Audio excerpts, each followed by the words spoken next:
Bismillahirrahmanirrahim. Assalamualaikum warahmatullahi wabarakatuh. Halo Ananda di rumah. Bagaimana kabarnya Ananda? Semoga Ananda selalu sehat ya.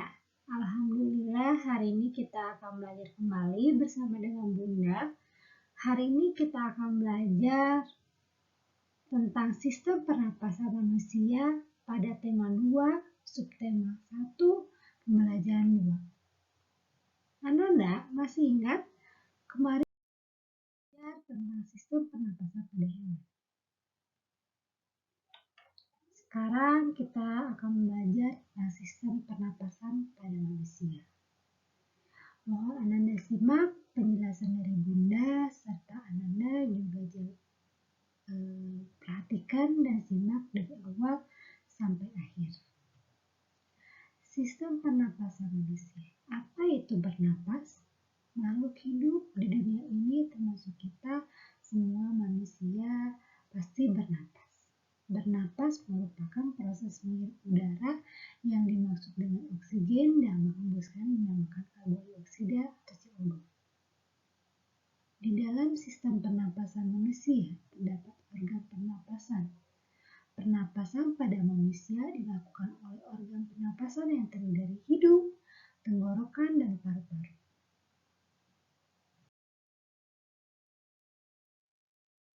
Anda tahu, di samping ini adalah gambar sistem pernapasan atau organ pernapasan manusia yang terdiri dari hidung, tenggorokan, dan paru-paru. Gambar yang menunjukkan A, yaitu rongga hidung, berfungsi menyaring udara yang dibantu oleh rambut hidung dan telapak lendir. Lalu B adalah faring, menyalurkan udara ke laring. C adalah laring, menghubungkan faring dan trakea. D trakea, menyaring udara dengan bantuan rambut bergetar. E bronkus, mengalirkan udara ke paru-paru. F paru-paru, organ pernapasan utama.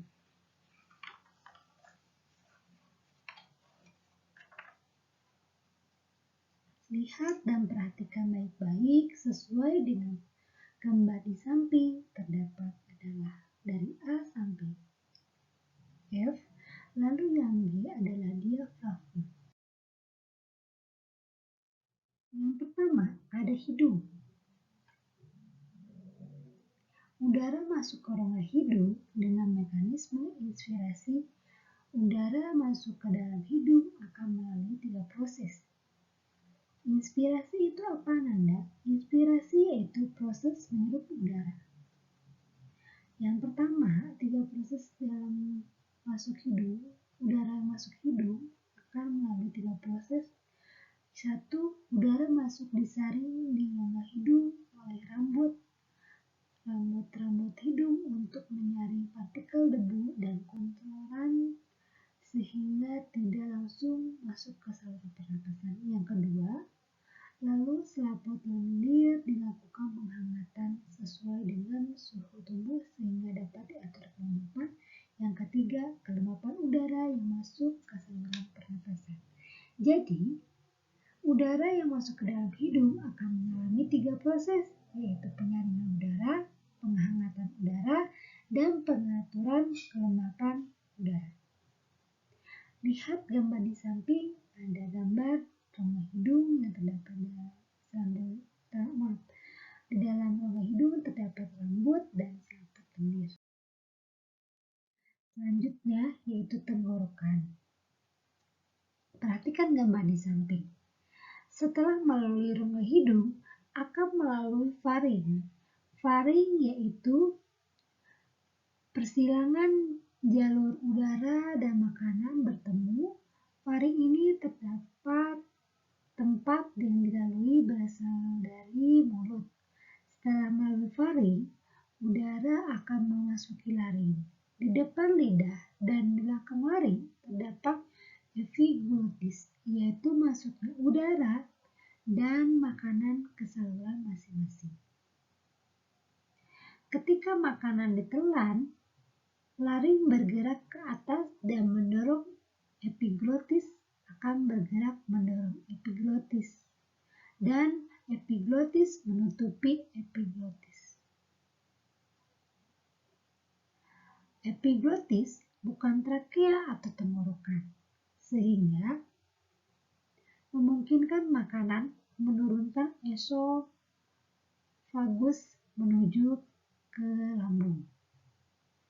Ketika makanan menuju lambung, epiglotis terbuka sehingga memungkinkan udara pernapasan masuk ke laring. Laring merupakan bagian atas pernapasan. Pada laring terdapat kotak suara. Suara yang dihembuskan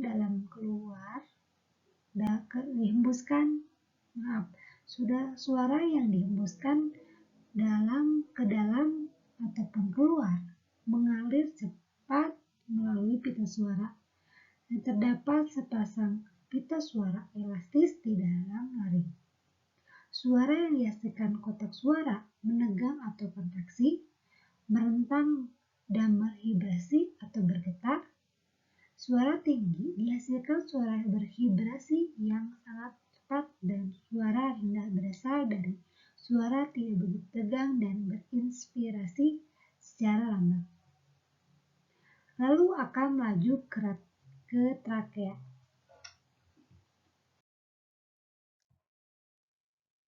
Yang selanjutnya yaitu paru-paru.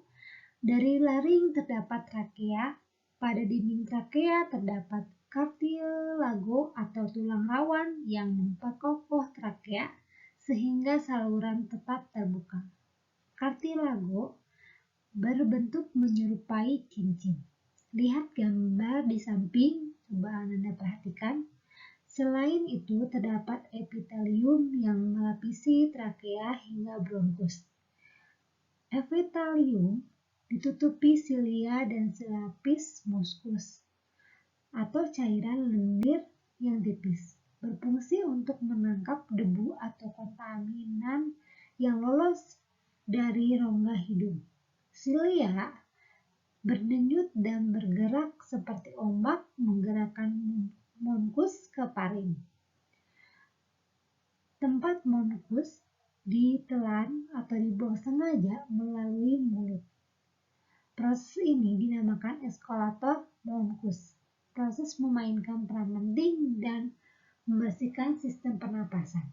Epitelium ini berada pada antara trakea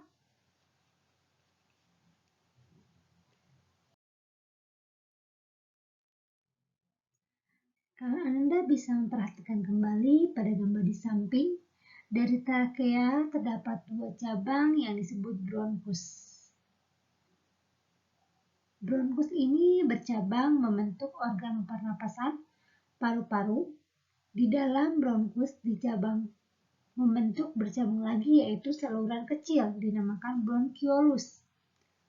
Udara yang masuk alveoli dan ada kumpulan alveoli dinamakan evacuolus. Evacuolus terjadi pertukaran oksigen dan karbon dioksida. Alveolus merupakan yang disebut kantong udara yang di ujung bronchiolus. Oksigen dari udara yang memasuki alveoli akan terlalut selaput lembab yang melapisi alveoli yang berdifusi dengan cepat melintas ke dalam kapiler darah mengelilingi sekitar alveoli. Coba Anda perhatikan kapiler darah.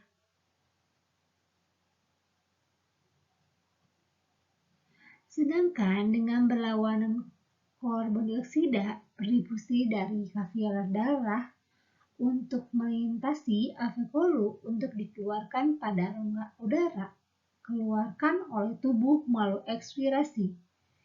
Ekspirasi yaitu proses menghembuskan udara. Baik Ananda, Bunda telah menjelaskan organ sistem pernapasan manusia dan bagaimana cara proses pernapasan manusia yang telah Bunda jelaskan.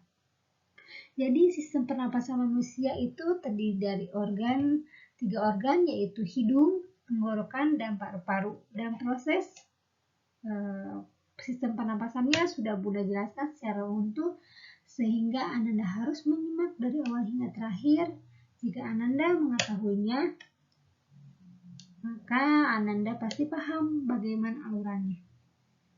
Bagi Ananda, Bunda ingatkan lagi, mohon untuk memahami dan melihat atau mendengarkan dari awal hingga terakhir.